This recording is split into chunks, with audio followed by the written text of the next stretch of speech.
everybody, and welcome to another episode of Criterion Watch. There goes Blue. How's it going? So, it's your old pal, the Moo Cow, otherwise known as Paul A. Presenza, and I'm here with Miss Lenore. Hi. And this episode, we are looking into probably my favorite movie of all time, 1983's Local Hero, directed by the Scottish director Bill Forsyth. And I can't tell you how much I just adore this film to bits. And we just watched it, and Lenore, you hadn't seen this before, had you? No. Had you even heard of it before? You mentioned it before. Yeah, I've talked about it. It's a very subtle, quiet little gem of a film that's kind of almost magical, and it sort of got me. It's the reason I ended up traveling to Ireland and wanting to go to Scotland, even though it was set in Scotland. Part of it was filmed in Ireland, and it's just beautiful. And the whole idea is that you've got this guy who, he's an American executive for an oil company, and he gets sent on this goose chase to go out to Scotland, and he ends up falling in love with the place, and he never wants to leave, and of course he has to, because that's life. And it just makes for a very beautiful, sweet, bittersweet movie with lots of warmth and lots of little itty-bitty jokes and little side humor and just fun little interesting characters and quirks and stuff. And it's just a wonderful, wonderful film. So, Lenore, what did you think about it? I have a lot of questions that didn't get answered. And they're not, not relevant questions. They're just things that, we never learned what those birds were that were too gray to be seagulls. Oh, okay. Well, that probably doesn't matter in the larger scheme of things. Just small questions like that. And also, I'm upset about the rabbit. Trudy / Harry. So, you think you can encapsulate the plot? An executive is sent to this small Scottish town and told to buy it out to make way for her oil refinery. And along the way, he meets a lot of local characters and a lot of beautiful scenery and somebody who might be a mermaid. Well, I guess technically it's his partner who meets the mermaid, not him. But they also meet a rabbit, and then during this whole process of trying to acquisition everything, the locals have a lot of different feelings about it, and you can see them sometimes in the background. Just a whole chain of them walking down the roads, looking at everything, kind of peeking around, and just gossipy, basically. And they smell the money, so they get very, very excited. But then they get less excited when, one of them says he doesn't feel any happier with the prospect of money as he does without it. Right, so all these characters come together by the local, I guess he's what would you say he was? I guess he's an accountant. And he's kind of doing all the business for everybody. And he's decided that he's going to try to work out some kind of deal that's going to make them all rich. So they all get excited. And they know that this is an American from a big oil company, so there's going to be deep, deep pockets. And they want to buy the place, therefore they're going to have to spend a lot of money. And he's like, just kind of relax and take it in. Meanwhile, I'll work on it as best I can. And in the meantime, Mac is played by Peter Riegert, probably best known from, I guess, Animal House and a few other movies. And he is with his friend, the local friend, Peter Capaldi, who used to be the Doctor Who up until recently.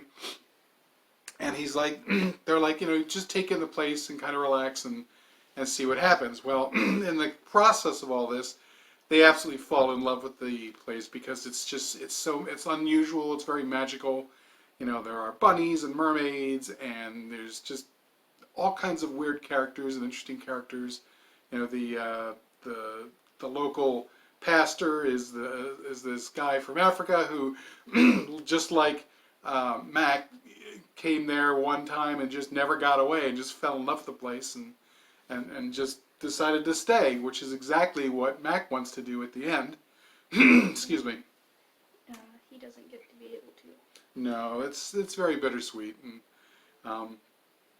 there's a problem as the movie goes on, because it turns out that the old man that they meet on the beach, who lives in a shack, owns the entire beach. yeah, that's Ben. He does actually. That's his beach, and they've already made all the negotiations without accounting for him, and so they have to go back and figure things out. He's not really interested in selling it because he's just been living on this beach forever. He's kind of an old eccentric guy. And in the meantime, the guy who sent him there in the first place, who's also an old eccentric guy, played brilliantly by Burt Lancaster, he's wonderful. He decides he's going to come in, and he flies all the way from America, and he ends up meeting Ben, and they end up having a big powwow, and lots of things get said, and he, just like everybody else, just gets sucked into the beauty of the place. And after their meeting, he decides that rather than having a refinery there, which is what the entire movie has been about, and what has been driving everything for the plot, he decides at the end that he's not really that interested, because he likes the sky, and he likes everything that has to do with the stars and He seems comets. to like the old guy too. Yeah. Right. He's basically like an American version of Ben. So they hit it off really, really well, and he decides, I think I want a big, I still want to buy the place, just not for a refinery. I just want to buy part of it, Ben's part, and turn it into a laboratory for, I guess, an observatory. And then Marina, Peter Capaldi's friend, The mermaid. right, with the mermaid, brings him in about the marine laboratory to combine the two together. And yeah, so it's a shame, because poor Pete Rieger is Max kind of pushed out of the side at this point. Which I guess makes sense. He kind of wasn't paying all the, he got sucked in, but he wasn't paying a whole lot of attention. Yeah, and then He didn't know anything about the marine laboratory or anything. Happer tells him, get on the boat, on the plane, and fly home and rethink the refinery.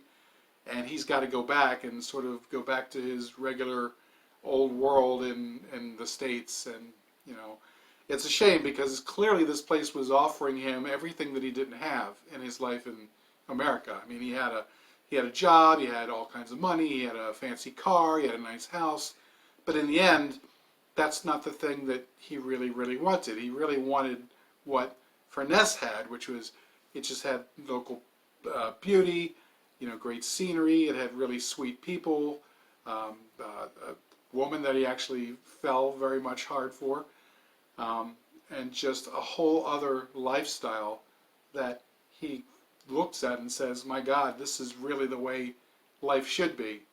And he's given this nice little taste of it, but just enough so that, he's really pining, and then at the end he has to go back, and it's very bittersweet. Yeah, I mean, I guess there's nothing saying he can't go back someday. It's not like the place disappears.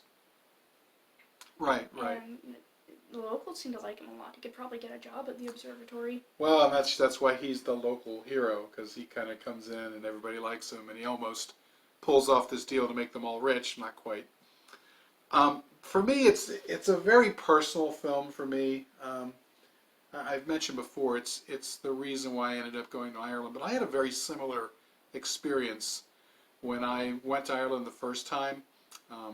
It was right after my mom had died, so I was kind of in a very emotional place, and I just needed to go somewhere. I just wanted to disappear.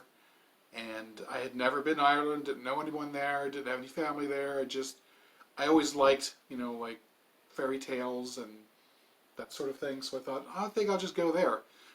So I took 8 weeks, and I went over there, and I just got sucked in. It was just a whole other world. And it was just beautiful and green and wild and full of wonderful characters. And I met someone there that I fell in love with, and it was this big, huge thing. And I hated to have to come home. I did not want to come home. And I ended up going back there several times. And the way life really works is that, things don't work out precisely like you want them to. But anyway, the movie really sort of mirrors what I experienced. So towards the end of the film, when he's just getting back and he gets into his home, and he's pulling out the seashells and smelling them, and he's putting up photographs with all the people he met, and he still can taste it and hear it and feel it. And I've been there.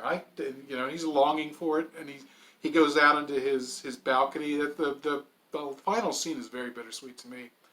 He goes out on his balcony and No stars visible. right he's back in Houston, and it's noisy, it's congested, there's a lot of light because it's the big city, and yeah, you can't see the stars, unlike where he was, where it was just beautiful stars and northern lights at all times.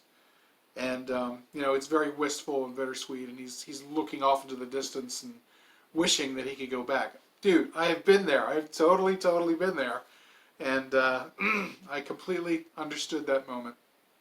And no other movie that I've ever seen has really captured that feeling for me. So, for me, it's just an amazingly well done film. Bill Forsythe is one of my favorite directors from the '80s. He did 3 absolutely fabulous movies that I love. Gregory's Girl was the very first one he did. I think that was 1979 or 1980. And then Local Hero in 1983. And then Comfort and Joy, I think it was 1984 or 1985.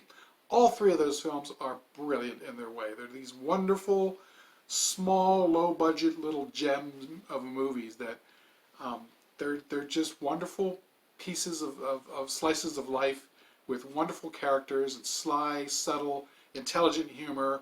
It's not like big giant belly laughs. That's not really the kind of thing the movie's going for. But it's just beautifully done, and he's just one of the most unsung and uncelebrated directors of his period. And I was thrilled that finally Local Hero was picked up on Criterion, because it is definitely Criterion worthy. And I'm hoping at some point Gregory's Girl and Comfort and Joy especially, because I think you can get Gregory's Girl on DVD, but you can't find Comfort and Joy anywhere other than maybe a British DVD, which won't play over here. Believe me, I've been searching and searching and searching for that film because I love it to bits. I love it almost as much as I love Local Hero. So, just to mention some of the other folks involved, I believe, I forget his name, but one of the producers is the guy who's with Chariots of Fire. So it's a beautifully shot film. Mark Knopfler from Dire Straits does the music, this sort of very, very moody, introspective, beautiful guitar work that's in the movie. And some of the co-stars include, like I said, Peter Capaldi, Burt Lancaster, Jennifer Seagrove, who's one of my favorite actresses. She plays Marina, this sort of mysterious but highly intelligent marine biologist who's also, spoilers, something of a mermaid. And that's like, doesn't hit you over the head. You get like little pieces that sort of finally build up before you finally understand what's going on, right? I mean, you didn't know that. Well, the web toes kind of gave it away. The web toes gave it away. But you don't see the web toes immediately. That's true. But she was wonderful in this, and everybody was really, really good. And there are a number of people that Bill Forsythe likes to use that, if you're a big fan of Bill Forsythe and you've seen all his films, you're going to recognize half the cast in this, because he's used them in Gregory's Girl and Comfort and Joy and all kinds of his other films too. It's kind of a shame. I know towards the end he was starting to do some films in Hollywood, and gosh, I forget the one that he ended up doing with Ali Sheedy, and he didn't have a very good experience there. And finally, I think he said something along the lines that he just wasn't going to work in Hollywood ever again. Oh, and what happened? I don't know. I think he's kind of unofficially retired from filmmaking, which is a shame. It's I've always wanted to see him do more. I mean, he's older now. He's got to be in his 70s, so I don't know if he's ever has any more movies left in him. I kind of wish he did. But at least at this point, he's got enough recognition for Local Hero for Criterion Watch, as it should be. I know a number of other celebrities and other folks have mentioned Local Hero as one of their favorite films, and there's so much to talk about. There's every fun little scene has something in there, and I pick it up every time. And I tell you what, seeing it in Blu-ray was amazeballs. The colors that just came out were fabulous. Getting to see like the Aurora Borealis there, the scenery. What did you think of the scenery? Pretty. Oh yeah, it's gorgeous. I'm trying to build a house of rabbits and it keeps falling. Yeah, just like poor Trudy, huh? Oh, what is But yeah, it's a beautifully shot place. Like I said, it was Scotland and Ireland, and you can understand when you see it why someone might fall in love with the place and never want to leave. I mean, I'm sure you felt that as well. yeah. You know, it's just a magical place. You know, they're, for example, when they're driving there after coming there from Aberdeen, um, a fog bank rolls in, and that's when they hit the rabbit. They don't kill it, but they injure it, and so they decide they're going to save the rabbit, because what are you going to do? So they scoop it up and they put it in the back seat of the car, and it's too thick to drive in, so they have to sleep on the road in the car with the bunny. The bunny was cute, but I think its death is. It feels like the rabbit itself is kind of a spell. Yeah, it was definitely part of the spell of the place. Well, And then they get up the next day and the fog's gone, and then they can move on with their business. Well, I mean, after the rabbit's death is when he really gets sucked into the place. Mm-hmm. That's definitely part of it too. And then, of course, he meets Gordon Urquhart and his wonderful wife Stella. They all start to, cast their spell. In addition to the scenery and to the place and all the odd little characters, like the one guy who's Gideon, who's always doing nothing but painting things all over the place. And Yeah. there's a baby there that nobody knows exactly who the father is, so everyone sort of takes turn taking care of it. And he asks who the father is, and they're all like, because no one knows. It's just a wonderful, wonderful film filled with interesting scenes and interesting characters. And and don't forget Victor Petroshka, the Russian fisherman who comes there, and he's from the Soviet fishing fleet, and yet he's over there talking with Gordon Urquhart because he's an accountant. He's got all kinds of money invested everywhere. So there's your communist who's highly interested in investing money. Yeah. There's lots of fun little twists, and everything that looks like it should be black is actually white. Everything that looks like it's up is actually down, and it's just a really, really cool film. So, Yeah. what did you think about it overall? It was a very well done film. I liked it a lot. I'm really sad he had to leave, and I'm really sad the rabbit died. Oh yeah, well, it's a shame about the bunny. I still want to know about the words. Well, what about from the science point of view? I mean, they did talk a lot of astronomy and some other things. Oh yeah, it was accurate. Very accurate? Mhm. That's good. Yeah. Have you ever seen, like, the Aurora Borealis? No, I've seen comets and stuff before. I've seen a meteor shower. There was a meteor shower in the film, which was really, really cool. Yeah, I think that was an actual meteor shower because they're actually pretty common as long as you're in a place where there isn't a whole lot of cloud cover. Or light, and Or light. they were definitely in a place where, I mean, there must have been like maybe 15 buildings in the whole area. And that's actually, this Furness that the movie's built on, or based on, is a little town, I forget the name of it, but it actually does exist in Scotland, in northern Scotland. I know you can go there, and apparently somebody's put a plaque there at the mail, at the phone box, the local hero phone box. It's like famous now. People go there and get their pictures taken to it, next to it, which is pretty cool. Yeah. And just weird stuff, it's just when you think it's all peaceful and beautiful, like these British jets will suddenly scream overhead out of nowhere and start bombing over the other side of the mountain, and you don't expect that. It's always startling when it happens. Right. There's another character, I forget his name, but you never meet him. But he's omnipresent because he's on this motor scooter, and you hear the motor scooter going back and forth all the time. There seems to be one dog in the place, and you get to see him throughout the film, which is cool. The dog is cute. Dog's very cute. It's very strange is the person who gets to stay at the Marine Institute doesn't seem like he gets sucked into it all that easily like McIntyre. Mm-hmm.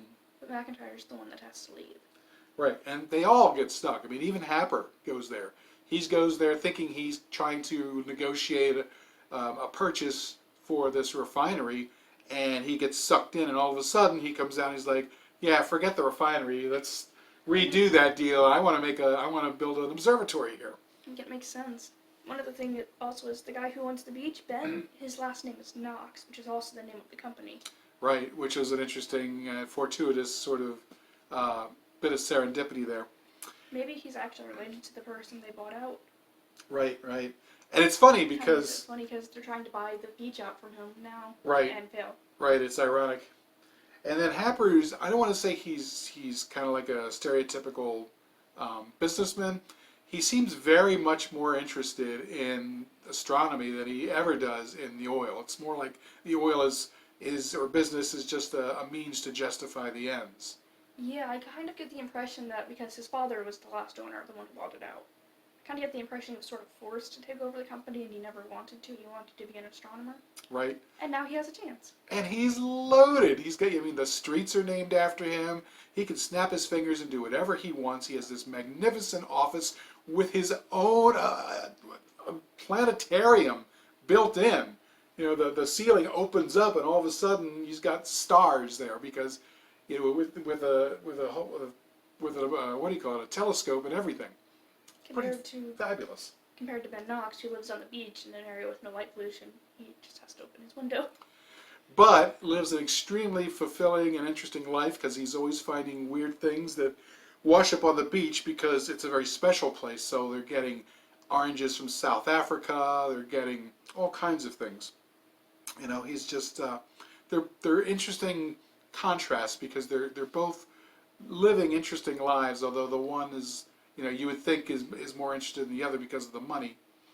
And then it's funny because Happer, you know, he's in therapy and he has this guy Martz, who's a very unconventional approach to therapy. Unconventional is putting it mildly. Yeah, tell them about the psychiatrist.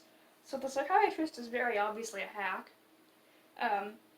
Very, very obviously. Even in the 80s, I don't think a therapist would really do any of that. But his sole purpose in life seems to just be to annoy Happer as much as possible. He does things like calling him in the middle of the night to insult him, putting a sign up outside on the window outside of his office saying Happer is a mother. He doesn't get to finish it because Happer calls in the cops and says, "Get snipers, shoot this maniac off my building." He does things like threatening to tie him up and punch him. Right, right. And all sorts of things, and he's getting paid for this. Well, he was at first, but yeah, then he stops getting paid and he still does it. I guess because he's, you know, dealing with Happer, who's this big, rich industrialist and has this big ego, and that's what he's trying to do. He's trying to attack the guy's ego and bring him down to size. Happer doesn't seem like he has a huge ego. Well, that's just it. He really doesn't. I mean, he kind of does. He seems kind of oblivious to the needs of other people, but he's not a jerk about it. He just seems very used to getting what he wants when he wants it because he's got all kinds of money. So of course he can just, you know, buy stuff. But he's also very passionate and he's very personable too. He is. Once he gets started on a topic he'd like. Oh, sorry. Oh no, it's okay. I was just going to say he's also very eccentric. He's kind of older. He keeps forgetting McIntyre's name, calls him Macintosh several times. He thinks Olsen is him for a while, and it's funny. But like anytime he calls to talk about the sky with McIntyre, it's very clear that he's very passionate about it and very happy that McIntyre gets the chance to see all this stuff. Right, right. So he's not a bad guy at No. all, which makes me feel really bad for him because he lives alone, he has no family, and this random crazy guy keeps calling him in the middle of the night to insult him. It's funny because the very first scene, it opens up with this, I guess you're getting like an info commercial about Knox Oil, and it opens up after that in a boardroom, and there's Happer, who's asleep with a coffee cup in his hand, and everybody's very uncomfortable, and it's very awkward, and they don't want to wake him up, so they start doing the meeting, but they're doing it in whispering, so they don't wake him up. Yeah, he's also an old guy. I don't know how old. It was a shame. They're like, "Mr. Happer," and he's not waking up, and he drops the cup. They're all like, "Oh, don't say anything." It was funny. So I sort of get the impression Happer's going to be staying there. Yeah, I definitely get that impression too. And I also sort of get the impression that maybe McIntyre is going to take over the company because he was given instructions by the actual head of the company to redo the whole thing. Well, he won't be taking over the company, but he'll have to redo the whole deal that they were originally working out. Yeah. And you know, it's funny. It's like it's like Happer is sort of the symbol for America. Just, they have a lot of money. They can just buy what they want. So they could just go to a country and just say, yeah, I'd like to buy 20 miles of your country and just do it. Yeah, but also wealthy and lonely too. Right, right.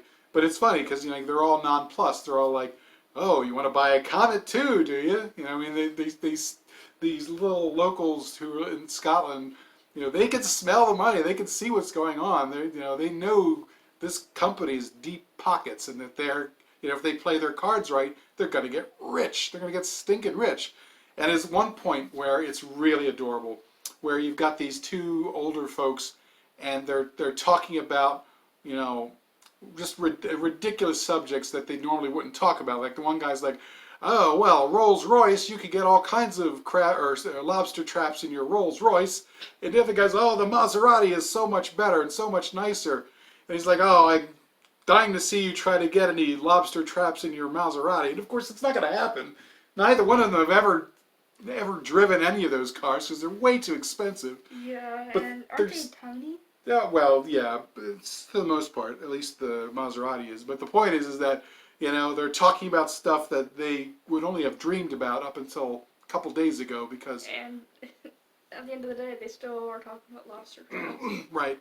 So it's a bittersweet ending for them, too, because instead of having the big, huge company buying out all of Furness, turns out they're only going to buy a small area, and there'll be some jobs and there'll be some money, but nobody's going to end up getting rich.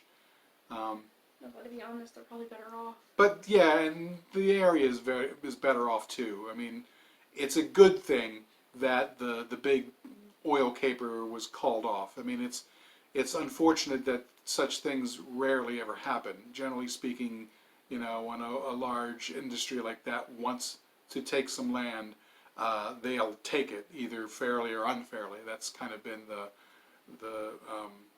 that's been par for the course for a lot of companies, especially American companies, in other worlds and other third world places and things like that. And that's kind of why they ended up sending Mac in the first place, because they kept saying, this isn't a third world situation. This isn't Indians or Mexicans. We have to send somebody there because these people are more like ourselves. So he's sent there to negotiate in good faith and to actually make this purchase. And it's funny, it's ironic because this is the one time that it actually backfires on them because they end up not getting, or at least they don't get what they want, which is the refinery, but they end up getting what Happer wants. And it ends up that it seems Happer always kind of gets what he wants, which is why it's always great to be rich. And then poor Mac, he's kind of riding high, and he wants to do really, really well for his boss, and he wants to succeed, and then by the time the end comes around, he's just no longer interested in that lifestyle at all. He has that really nice shiny watch, and he just lets it go. He ends up in a tide pool, and he forgets about it.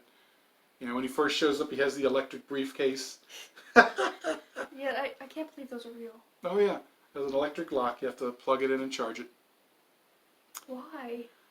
I don't know. It's probably just a executive toy. It's a way of showing off that you've got money. When a key would work much better. Yes, it would. And wouldn't require electricity. Yes, it would. But remember, those kind of luxuries are not all about functionality. They're all about showing off money and power and prestige. So that's what that is. And that's what his life was. That's exactly what his life was until he comes to Furness and becomes the local hero, and he sort of gets a complete reassessment of his life, which is great. So even though it's a sad ending, it's also a very positive ending for him because he now understands what things are really important in life. And then he has to go back to his empty house in a congested city with no stars. Right. However, I will point out there is a note of hope at the end, because as the movie starts to fade, and you're seeing Furness at the last bit, and you look and you see the phone booth that he's used the whole time, and it starts ringing, and as the movie starts to fade and music starts to swell, the ringing keeps getting more and more insistent, and you have to think that's him calling. And that he'll come back. Yeah, that the connection is going to always be there, and hopefully he comes back, but at least he's able to communicate with his friends, you know. So it really is a beautiful, bittersweet, sweet, subtle, intelligent, wonderful little film, and I highly, highly recommend it to everyone. It's just a wonderful way to spend an evening.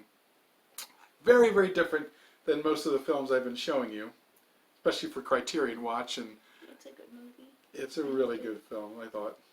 I really hope Matt gets to go back and stay. Well, I mean, I think somebody talked about a sequel to that, but I don't think it ever was done, or it was ever really seriously considered. And I'm not sure you can. I'm not sure that it would be appropriate to do a sequel based on that. I think it ends pretty much the way it should. It's hard to improve that. I'm hoping that Happer doesn't, strictly speaking, come back, but that he gets in contact with Mac again, because he has the personal number, and requests a transfer to the lab. That would be nice. There's all sorts of wonderful little things you could create in your head. Unfortunately, Burt Lancaster's no longer with us, so can't do that. But everybody else is still there, so it would be interesting to see if somebody were to come up with a couple $1,000,000 and give them to Bill Forsyth, would he go back and sort of make a sequel? I mean, he made a sequel to Gregory's Girl, so I suppose it's possible. It wasn't quite as good as the original Gregory's Girl, unfortunately, but I do have that on DVD. I'll have to show that to you sometime. I had a VHS copy of Comfort and Joy. I don't know where it is. I think it's gone. It's not been put out in DVD or Blu-ray, which is a shame, and it's a sin, and I really hope it comes out one day because it's one of my absolute favorite films. All three of those movies are just absolutely marvelous, marvelous films. And for a good while there, Scotland had some great films coming out in the 80s, and you guys should definitely check them out. And now that Local Hero is on Criterion Watch, you can check it out for yourself. Okay, so do you have anything else you want to say about this Criterion Watch before we go? I still want to know what the birds are.